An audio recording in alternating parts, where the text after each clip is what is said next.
sinueux et glissants. Certains possèdent même des crocs imprégnés de venin.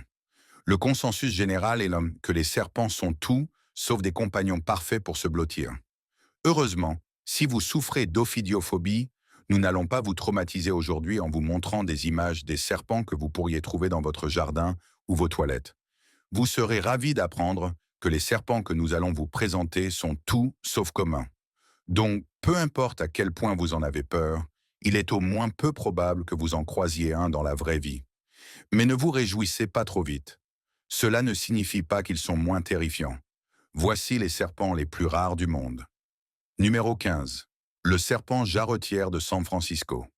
Le serpent jarretière de San Francisco est une espèce multicolore que l'on trouve principalement autour du comté de San Mateo, en Californie.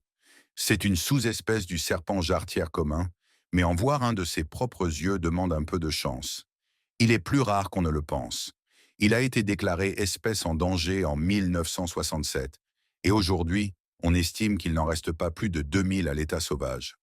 Pouvant atteindre 140 cm de long, il possède des écailles dorsales bleu-vert et des rayures de noir, rouge, orange et bleu sur le reste de son corps.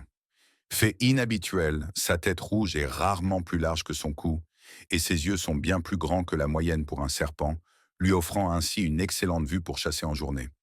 Son alimentation principale se compose d'espèces aquatiques comme les grenouilles, les wawarons et les tritons.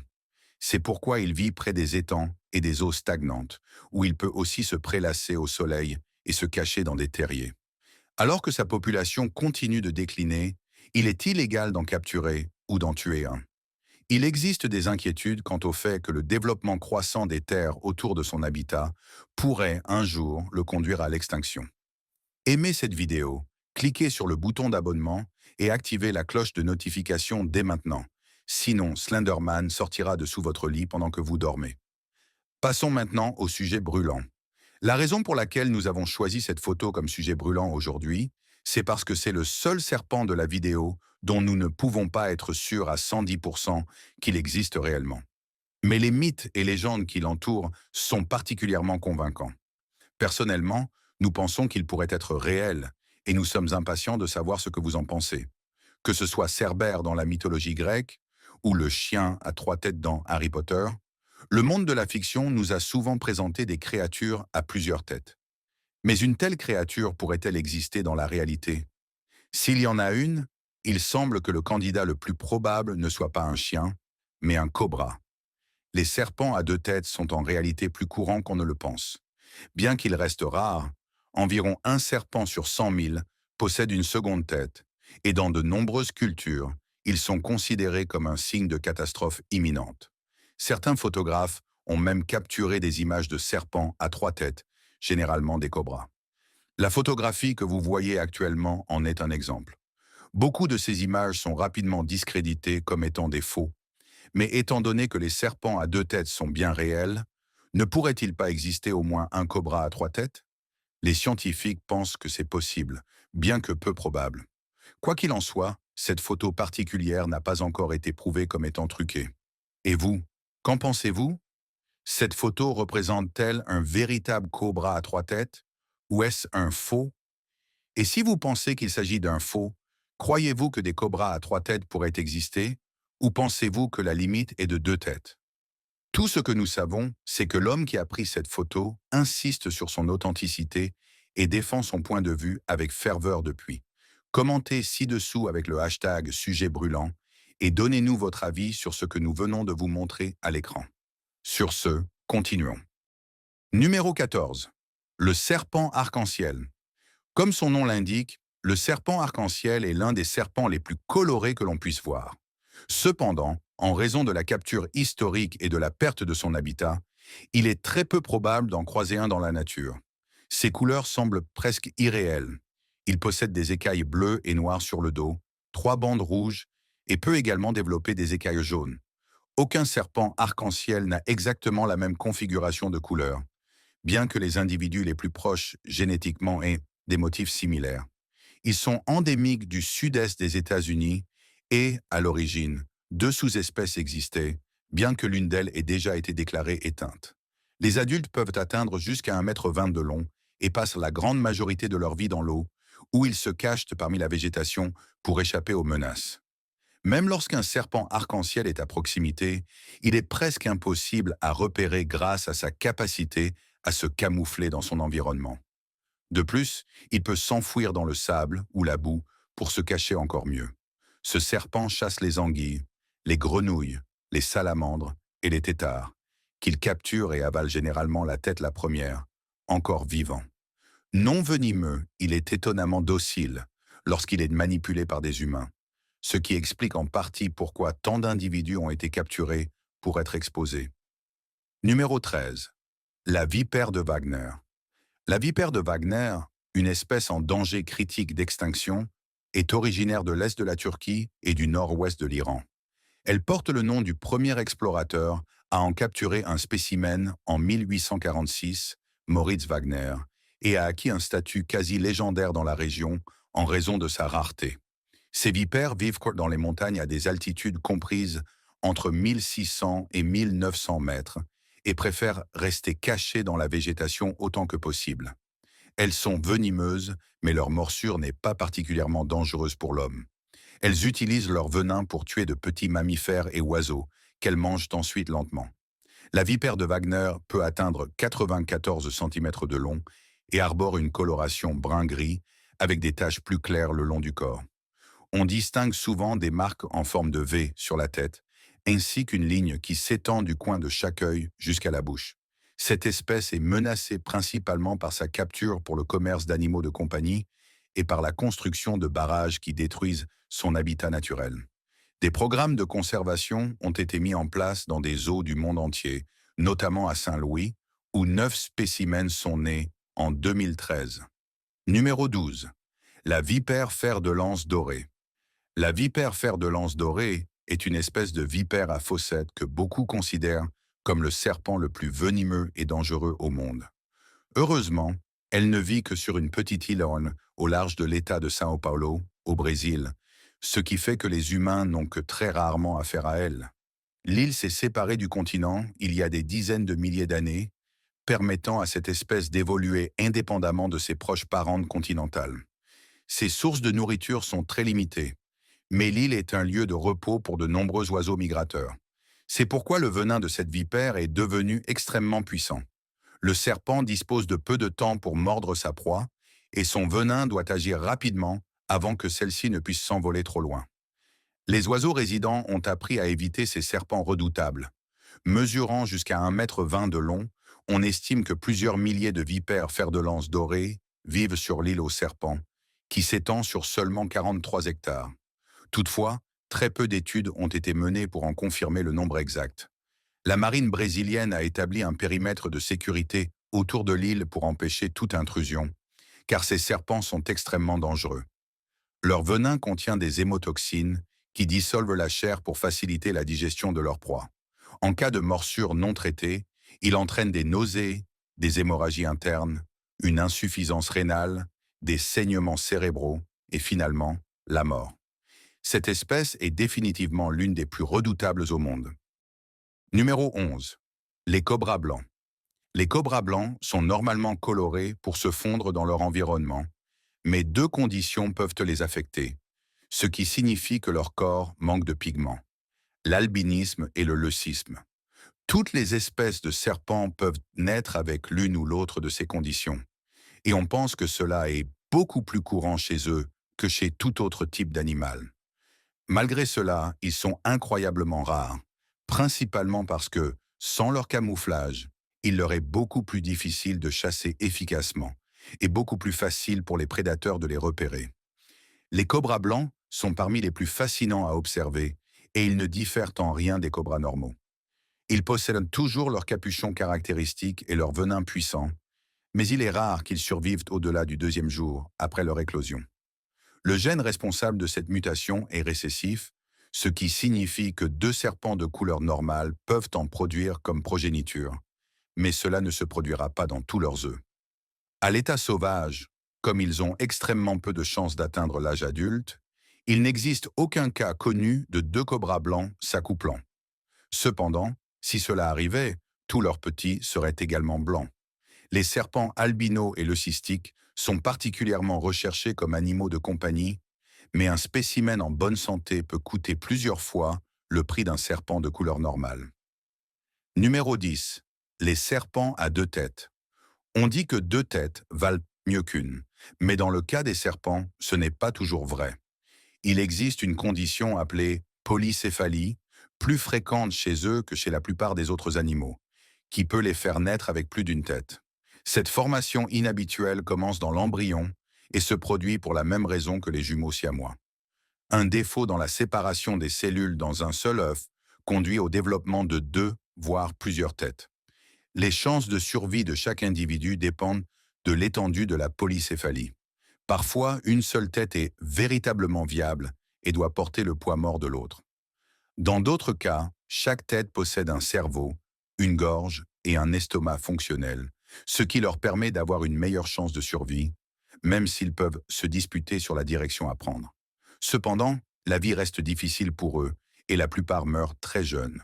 Cette rareté leur confère une valeur extrêmement élevée sur le marché des collectionneurs. En 2000, un spécimen a été mis en vente pour 150 000 $.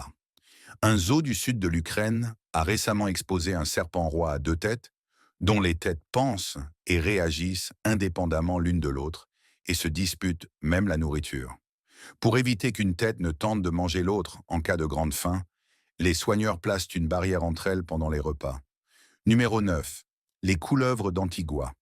Originaires des îles caribéennes d'Antigua et de Barbuda, les couleuvres d'Antigua étaient autrefois une espèce répandue. Mais après l'introduction de prédateurs tels que les mangoustes et les rats par les colons au XIXe siècle, leur nombre a chuté drastiquement. En 1995, on estimait qu'il ne restait plus que 50 individus à l'état sauvage, en faisant ainsi l'une des espèces de serpents les plus rares au monde. Cependant, un effort de conservation concerté a permis d'inverser cette tendance ces dernières années. Ces serpents atteignent environ 1 mètre de long et peuvent présenter une large gamme de couleurs, allant du blanc au rouge, en passant par le brun et le noir sous toutes leurs nuances. Ils sont inoffensifs pour l'homme et se nourrissent principalement de lézards pendant la nuit. Leur coloration leur permet de ressembler à des feuilles mortes, ce qui leur permet de se cacher dans la végétation jusqu'à ce qu'une proie passe à proximité avant de bondir pour l'attraper. Les couleuvres d'Antigua ont maintenant été réintroduites sur certaines petites îles antillaises, où elles vivaient autrefois. Après l'élimination des prédateurs envahissants, les serpents ont recommencé à prospérer. La dernière enquête estime leur population à environ 1100 individus. Bien que cela ne signifie pas que l'espèce est totalement rétablie, c'est une avancée encourageante qui prouve le succès des programmes de conservation. Numéro 8. Vipère à cornes du Sahara. La vipère à cornes du Sahara vit dans les déserts d'Afrique et du Moyen-Orient et a longtemps été chassée par les populations locales en raison du danger potentiel qu'elle représente. C'est une espèce de vipère à fossettes, dotée d'un venin puissant qui provoque rapidement un gonflement, des nausées, une nécrose et un amincissement du sang, pouvant, dans de rares cas, entraîner la mort. Elle est facilement reconnaissable grâce à ses structures distinctives, en forme de cornes, qui s'élèvent au-dessus de ses yeux. Cependant, certains spécimens ont été observés sans ces cornes, pour une raison encore inconnue. Elles peuvent atteindre jusqu'à 85 cm de long et présentent généralement une coloration jaune, grise, rouge ou brune, ce qui leur permet de se fondre dans l'environnement désertique. On les trouve souvent près des oasis et elles préfèrent les sols sablonneux ou lisses. Elles attendent patiemment sous des affleurements rocheux et attaquent lorsqu'une proie, comme un oiseau ou un rongeur, passe à proximité. Elles plantent leur croc dans leur victime et s'y accrochent jusqu'à ce que le venin fasse effet, avant de la dévorer lentement. En raison des régions reculées où elles vivent, leur nombre exact à l'état sauvage est inconnu. Toutefois, elles ont été chassées jusqu'à leur quasi-extinction dans certaines zones habitées par l'homme. On pense également que les changements environnementaux menacent leur survie ailleurs. Numéro 7. Serpent à nez en feuille de Madagascar. Sans doute l'un des serpents les plus particuliers au monde, le serpent à nez en feuille de Madagascar est une espèce endémique de l'île, où il vit dans les arbres des forêts. Les plus grands spécimens mesurent environ 1,20 m de long, et il est possible de différencier les sexes par leur coloration. Les mâles sont principalement bruns, avec des flancs jaunes et un long museau, tandis que les femelles sont grises, avec un museau en forme de feuille. On ne sait pas exactement quel avantage évolutif leur forme de tête inhabituelle leur confère, mais certains chercheurs pensent que lorsqu'ils attendent une proie, leur apparence les aide à se fondre parmi les feuilles des arbres. Leur régime alimentaire est presque exclusivement composé de lézards arboricoles. Leur venin est peu puissant, mais leur permet de chasser plus facilement. Chez l'homme, il provoque une douleur intense, mais aucun cas de complications graves n'a jamais été rapporté. Ils sont connus pour leur nature relativement docile lorsqu'ils sont en contact avec des humains, bien que cette rencontre soit de plus en plus rare en raison du déclin de leur population. Le changement climatique et la destruction de leur habitat sont les principales causes de cette diminution. Ils figurent sur la liste de l'UICN des espèces menacées et risquent de disparaître si aucune mesure de conservation n'est prise. Numéro 6. Serpents à nez court. Les serpents marins à nez court mesurent d'environ 60 centimètres de long et vivent dans les eaux au large du nord-ouest de l'Australie. Ils ont de petites têtes pointues et un corps brun avec des bandes violettes. Ils chassent et vivent généralement à des profondeurs supérieures à 10 mètres, mais se reposent dans des eaux plus peu profondes sous des surplombs coralliens pour échapper aux prédateurs. Cependant, ils ne peuvent pas respirer sous l'eau et doivent remonter à la surface toutes les 2 heures pour s'oxygéner. Pour faciliter cela, ils possèdent un poumon presque aussi long que leurs corps entiers et peuvent également absorber de l'oxygène à travers leur peau. Ces serpents sont très venimeux et se nourrissent principalement d'anguilles et de gobies. Les menaces qui pèsent sur les récifs australiens affectent également les serpents marins à nez court, comme de nombreuses autres créatures de marine. Pendant un certain temps, on les croyait éteints, car on pensait qu'ils ne se reproduisaient que sur un récif spécifique, où ils n'avaient pas été observés depuis plus de 15 ans. Mais des spécimens ont récemment été aperçus ailleurs, suggérant que d'autres populations reproductrices existent encore. Cependant, leur nombre est bien inférieur à celui d'il y a quelques décennies, et il est très peu probable d'en apercevoir lors d'une plongée dans la région. Numéro 5. Boa de l'île Ronde. À environ 15 miles au nord de l'île Maurice se trouve l'île Ronde, un site classé réserve naturelle depuis 1957. C'est le seul endroit au monde où l'on trouve encore des boas de l'île Ronde à l'état sauvage. L'espèce a failli disparaître dans les années 1990, avec seulement 250 individus matures recensés en 1996. Grâce à des efforts de conservation récents, comme l'élimination de certains prédateurs et la mise en place d'abris sécurisés, leur population est remontée à environ 1000 individus. Toutefois, l'avenir de l'espèce reste préoccupant. Ces serpents non venimeux peuvent atteindre environ 1,50 m de long et se nourrissent principalement de geckos et de scinques. Pour capturer leur proie, ils possèdent une adaptation unique parmi les vertébrés, une mâchoire fendue qui leur permet d'ouvrir la bouche extrêmement large. Le boa de l'île Ronde est de couleur brun foncé avec quelques taches plus claires, mais ses écailles changent de couleur selon le moment de la journée. Pendant la journée, lorsqu'il dort et se cache, sa peau est plus foncée, tandis qu'elle devient plus claire la nuit lorsqu'il part à la chasse. Numéro 4. Crotales d'Aruba. Les crotales d'Aruba se trouvent bien sûr sur l'île caribéenne d'Aruba, et c'est le seul endroit au monde où ils vivent à l'état sauvage. Ils peuvent atteindre environ 90 cm de long et se distinguent par leur couleur brune aux reflets rosés inhabituels, ce qui leur permet de se camoufler dans le paysage. Ils possèdent également des motifs en losange brun foncé, parfois presque invisibles, et certains individus présentent des rayures sombres le long de leur dos. Cette espèce se nourrit de rongeurs, d'oiseaux et de lézards. C'est un type de vipère à fossettes, ce qui signifie qu'elle attend patiemment sa proie avant de bondir et de la mordre avec son venin. Comme elle est confinée à la partie sèche du sud d'Aruba, son habitat est extrêmement limité. On estime actuellement qu'il ne reste que 230 spécimens, ce qui en fait l'une des espèces de serpents les plus menacées au monde. Et rien n'indique que la situation va s'améliorer. Le principal problème est l'expansion des infrastructures humaines, qui ne ralentit pas. De plus, bien qu'il soit illégal d'exporter ces serpents de l'île, il est tout à fait légal de les capturer ou de les tuer sur place. À moins que ces règles ne changent, il est probable que cette espèce de crotale s'éteindra bientôt. Numéro 3. Vipère à nez long. À l'origine, Les vipères à nez long étaient en présentes dans toute l'Europe du Sud. Bien que leur nombre ait récemment diminué, elles restent les vipères les plus dangereuses du continent en raison de leurs crocs extrêmement longs et de leur venin toxique. Certains individus peuvent atteindre jusqu'à 97 cm de long. Elles possèdent une corne unique brune sur la tête, et leur museau est beaucoup plus allongé que celui des autres espèces similaires. Les mâles sont de couleur brun foncé, grise ou noire, et ont une marque en forme de V à l'arrière de la tête. Les femelles, en revanche, n'ont pas cette marque et sont généralement plus claires.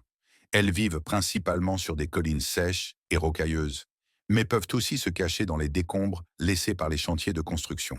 Elles se nourrissent principalement de petits mammifères et d'oiseaux et ne sont pas considérées comme agressives à moins d'être provoquées. Si leur venin est dangereux pour l'homme, c'est surtout l'activité humaine qui menace leur survie. La destruction de leur habitat est la principale cause du déclin de leur population. Elles sont actuellement une espèce strictement protégée afin d'essayer de restaurer leur population. Numéro 2. Serpents à carène tigrée.